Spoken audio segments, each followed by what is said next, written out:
Hey, welcome to another Devo with Patrick and Jamie. Patrick, can you just let people know what we just watched, what video we just watched? Today, the day that we are recording this, we are recording it on Monday, November 16th. Today is the 50-year anniversary of when Oregon blew up a dead whale with dynamite on live TV. They blew up a whale on live TV with dynamite. With just it really couldn't have gone as terribly as it did go, right? Right. I mean, the only saving grace is no one was hurt. I guess that would have made it worse. However, they destroyed at least one car. Yeah, and perhaps the most concerning thing of this whole situation, this article that I'm reading, is I just scrolled to the bottom of it. And it's up. There's a poll at the bottom. Jamie, we're gonna vote here. Okay. It says you must choose one unpleasant novelty rain. Would you choose blubber or blood? Oh, blubber or blood? Hey, those are the options. I guess blubber. I don't know. Well, you are among the majority. 55% of people say blubber. So there we go. Gross. All right, let's be done talking about that.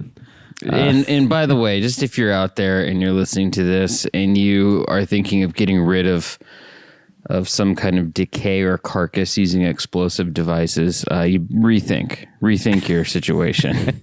Yeah, if you're trying to dispose of that giant whale that you've got, just smelling up the backyard. Maybe you have, maybe there's like a dead spider in your bathtub and you want to blow it up with firecrackers. Don't do it. Yeah, you might smash a car. So in the wild, wild world of my house, Patrick, I know we're getting a little off topic. My wife came home with a Venus flytrap. Oh, that's awesome. And the Venus flytrap sits on our counter with a glass over it. And Oliver has been going around the house and picking up flies with his bare hands. I don't know how he catches them because they're still alive when he gets them. Whoa. He's got some like weird skill where he can catch flies that are alive. I don't know what it is. Mm-hmm. And then he'll feed them to the Venus flytrap. Whoa. And so he caught a monster fly. I mean, the thing was like the size of a marble. It was like a big old sucker. What in the world? And yeah, and he got it and he's like, "Oh, it's still alive, Dad." I'm like, "Oh, gross." And he puts it in there and the Venus flytrap gets it. So like it's got its claws like around this thing. I'm like, "Well, that thing's done." It was the next day, the fly had escaped the Venus flytrap. Whoa. And so Oliver said, "Let's just let it go. It won. It won the fight." So that's what's happening in the animal kingdom in my house. Nice. Plants are eating flies. Flies are escaping. Yeah. Very interesting. I love what's going on. Let's dive into scripture because that's what we're actually here for. Oh, that's right. We're gonna check out the Minor Prophet of Obadiah. Oh man, we are going deep. Obadiah's vision. It's a one and done. If at the end of this devotional, you will be able to say, "Hey, I listened on audio to an entire book today." That's right. Obadiah, you can listen to an entire book. Yeah, absolutely. Do you want me to read it? I was thinking we split it up. You can take the first 10 and I'll take the last 11. Sounds like a good plan there. Here we go. The book of Obadiah. The vision of Obadiah. This is what the sovereign Lord says about Edom. We have heard a message from the Lord. An envoy was sent to the nations to say, "Rise, let us go up against her for battle.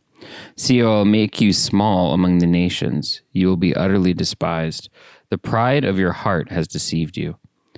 You who live in the clefts of the rocks and make your home on the heights, you who say to yourself, 'Who can bring me down to the ground?' Though you soar like an eagle and make your nest among the stars, from there I will bring you down, declares the Lord. If thieves come to you, if robbers in the night, oh, what a disaster awaits you. Would they not steal only as much as they wanted? If grape pickers came to you, would they not leave a few grapes? But how Esau will be ransacked, his hidden treasures pillaged. All your allies will force you to the border. Your friends will deceive and overpower you. Those who eat your bread will set a trap for you, but you will not detect it. In that day, declares the Lord, will I not destroy the wise men of Edom, those who understanding in the mountains of Esau? Your warriors, Teman, will be terrified, and everyone in Esau's mountain will be cut down in the slaughter. Because of the violence against your brother Jacob, you will be covered with shame. You will be destroyed forever. On the day you stood aloof, while strangers carried off his wealth and foreigners entered his gates and cast lots for Jerusalem, you were like one of them. You should not gloat over your brother in the day of his misfortune, nor rejoice over the people of Judah in the day of their destruction, nor boast so much in the day of their trouble. You should not march through the gates of my people on the day of their disaster, nor gloat over them in their calamity, nor gloat over them in their calamity in the day of their disaster, nor seize their wealth in the day of their disaster. You should not wait at the crossroads to cut down their fugitives, nor hand over their survivors in the day of their trouble. The day of the Lord is near for all nations. As you have done, it will be done to you. Your deeds will return upon your own head. Just as you drank on my holy hill, so all nations will drink continually. They will drink and be as if they had never been. But on Mount Zion will be deliverance. It will be holy, and Jacob will possess his inheritance. Jacob will be a fire, and Joseph will be a flame. Esau will be stubble, and they will set him on fire and destroy him. There will be no survivors from Esau. The Lord has spoken. People from the Negev will occupy the mountains of Esau, and people from the foothills will possess the land of the Philistines. They will occupy the fields of Ephraim and Samaria, and Benjamin will possess Gilead. This company of Israelite exiles who are in Canaan will possess the land as far as Zarephath. The exiles from Jerusalem who are in Shephard will possess the towns of Negev. Deliveries will go on up to Mount Zion to govern the mountains of Esau, and the kingdom will be the Lord's. The word of the Lord. Thanks be to God. Thanks be to God. Hey, Pat, you got all the good names to have to say. I got the easy part at the beginning. Yeah, some of these names were, well, I got the one word that I can never say anyway, Calamity. And then... Yeah. It's something about the A, L, and M's all coming together. Yeah, and then I got all the names as well. Some of them I know, but Sephared, verse 20, I kind of said shepherd, but it's Sephared. Verse 20, it's yeah. We could listen to it if we really wanted to. Sepharad.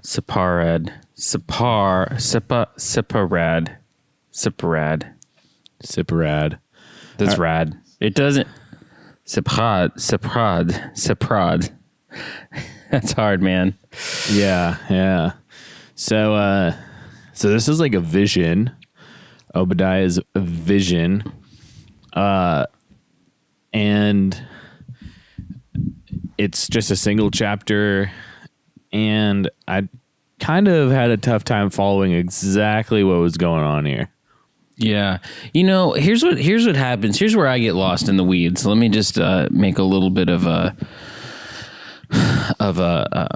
confession here when studying scripture, especially when you study prophetic books.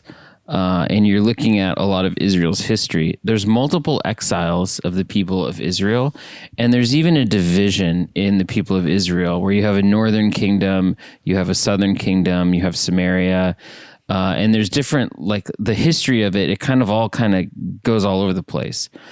And so a lot of these prophetic books may be speaking in different eras. And when they're speaking in different eras, it can be really hard to like figure out, wait, who exactly are they talking about? A lot of the language is figurative, right? So you're like, wait, what place is this? Who's this person? What is this country or nation that they're talking about? How do we figure out exactly what it means and exactly where it's at? So in a lot of the prophetic books, even the major prophets, we tend to think we have a better idea of exactly when they're speaking, because there's some connection to place names and peoples, and so we have a better idea of it. But at some points they'll speak and they'll say things that we don't really can't specifically say we know exactly what it is that they're saying, right? Yeah. So when it comes to a book like Obadiah that is one chapter long, that is speaking of what looks like exile, people getting kicked out and being able to live and being ransacked by a foreign invader, it kind of really fits in with a lot of that prophecy. So kind of like a general overview of the prophets, or a general overview of some of this era, is we have the people of Israel getting their promised land, and with Joshua fighting the Battle of Jericho. Joshua comes in, right? He crosses the Jordan. He's taken this promised land. He has it. They have the promised land. Hooray, it's great. And then in Israel's history, what ends up happening is they're not really unified. They do get unified under King David and Solomon, and then things start to fall apart. And then they have this time where they get exiled. They get conquered, taken off into different lands, Babylonian exile. And then Persian, Cyrus of Persia, I think, is another one where you have these foreign invaders. So they're getting kind of beat up from all sides. So a lot of the prophetic books are during this time of they're about to get beaten up. Some of the prophetic books are written when they are in exile, and they're getting told hey, don't worry, God still has something for us, and kind of along the way. So anyway, I know this gets a little crazy when you look at the history of Israel, but maybe something that's helpful if you're out there is you can just Google history of Israel, or history of Israel in the Bible, and there's some good little diagrams and stuff that can kind of show you where people are at. But for this one today, the book of Obadiah, at least according to a couple sources, it kind of seems like this is probably happening. I have to look it up real quick. Maybe 500 and something BC is kind of the idea, right? But we don't know for sure. Yeah, it's okay. It says around 586 BC. Yeah. Long time ago. Yeah. I mean, we're talking 600 years before Jesus shows up. And when Jesus shows up, it had been 400 years of not a whole lot of prophetic stuff. People hadn't, there kind of been a lull in God doing some amazing things, at least our history of God doing amazing things. I think God was probably doing amazing things the whole time. We just weren't getting the play-by-play from Scripture. So, so that's what's happening here. It's happening at this time. And what does he say? Let's go to the words that are written down. Yeah. So it's kind of talking about, this is what the sovereign Lord says about Edom or Edom? Edom. I think it's the way I've heard people say Edom. So it looks like they're going to go into some sort of a battle. And now I want to just point out one other thing. This whole entire first chunk, verses 1-9, is paralleled, talked about in Jeremiah chapter 49. And it's almost exactly the same. Whoa, so Jeremiah kind of quoted Obadiah's vision a little bit here. So I guess we can go verse by verse. We just don't have a lot of time. Yeah, well, we can pick up on some things in this that maybe are good, right? Yeah. So the way I like to see this is have you ever met someone who's like kind of proud? Like they have pride, Oh yeah. and maybe not in a good way. Yeah. Maybe it's like they have a chip on their shoulder. They're like, yeah, I'm a big deal. Yeah. And you know, I don't know. That could be in a lot of places. That could be on the sports field. Maybe there's a player who's just super good and like they know it. And they kind of hold that up. They're like, oh, I don't need to practice. I'm good. And they are good. And so you're like, shoot, man, this is kind of rough.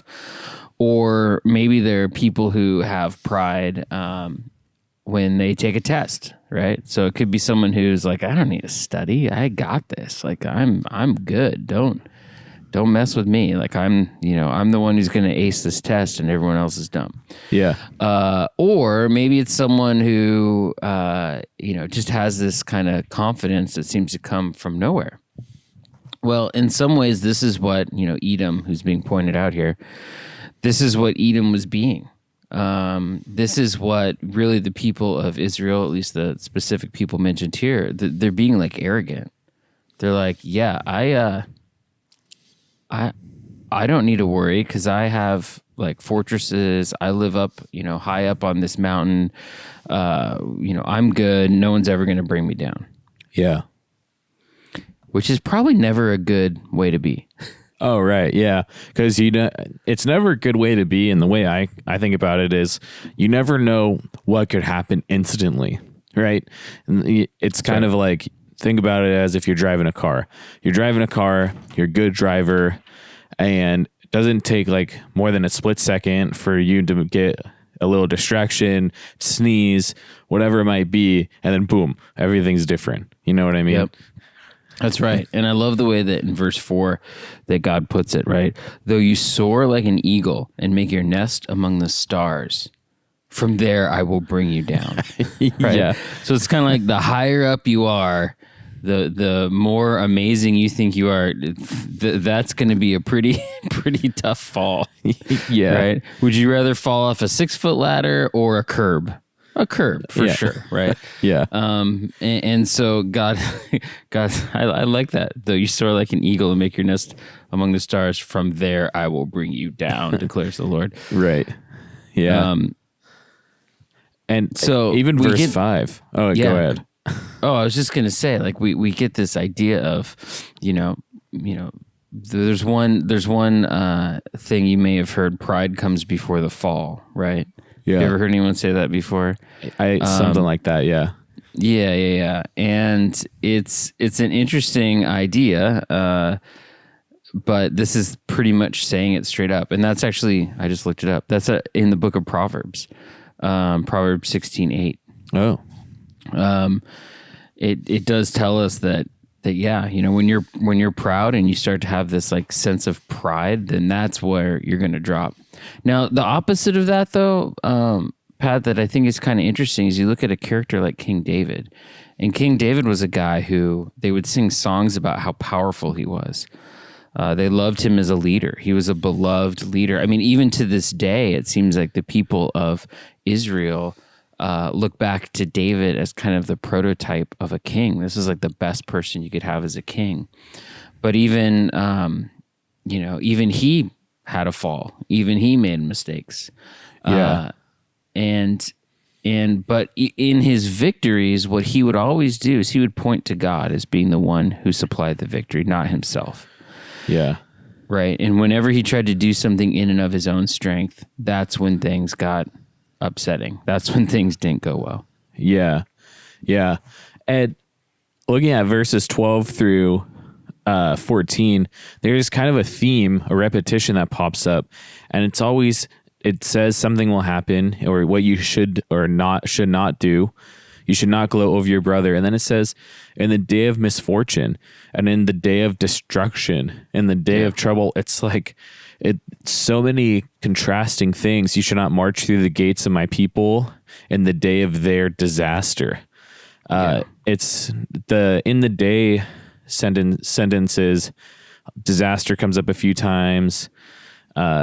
Trouble comes up a couple times. It's kind of saying, don't take advantage of other people when they are having the worst day of their lives. Yeah. And it's a pretty, it's like, don't be a vulture. Don't go around and eat at people's misfortune. Yeah. And then it shifts gears to this cool idea, right? Verse 15, the day of the Lord is near for all nations, not just for you, but for all nations. And it goes on and it says, and this is kind of the part of like verse 17, but on Mount Zion, which is Jerusalem, will be deliverance. It will be holy, and Jacob will possess his inheritance. Deliverance will be found on Mount Zion. Now, Mount Zion, that's where Jesus was killed, right? And we end with kind of another idea of destruction and things not going well. Yeah, but as we look at this, even the last line of this, and the kingdom will be the Lord's, right? God is going to be the one who's in charge. God is the one who has the power. Don't abuse your power. Don't think that because you're proud or powerful, you're any better, or you have done something great. God is the one who's in charge, and his deliverance is going to be the way he wants to do it. And at his time, these people at this time didn't know about Jesus. It would be 600 years before Jesus was born. Right. But it was coming. And God used this prophet, Obadiah, to speak to the people in that time, to speak to the people who in Jesus' time to look back and say, oh man, maybe this is what God was talking about, and to speak to us today, which is so cool, right? Yeah, still speaking. Like generations and generations of speaking. That's why they say the Bible is the living book. There it is. Yeah. I think we're out of time, Pat. I think we're totally out of time. Thanks for tuning in to today's devotional and reading through an entire book of the Bible with us. Good luck with pronouncing all those names. Yeah, bye. All right, bye.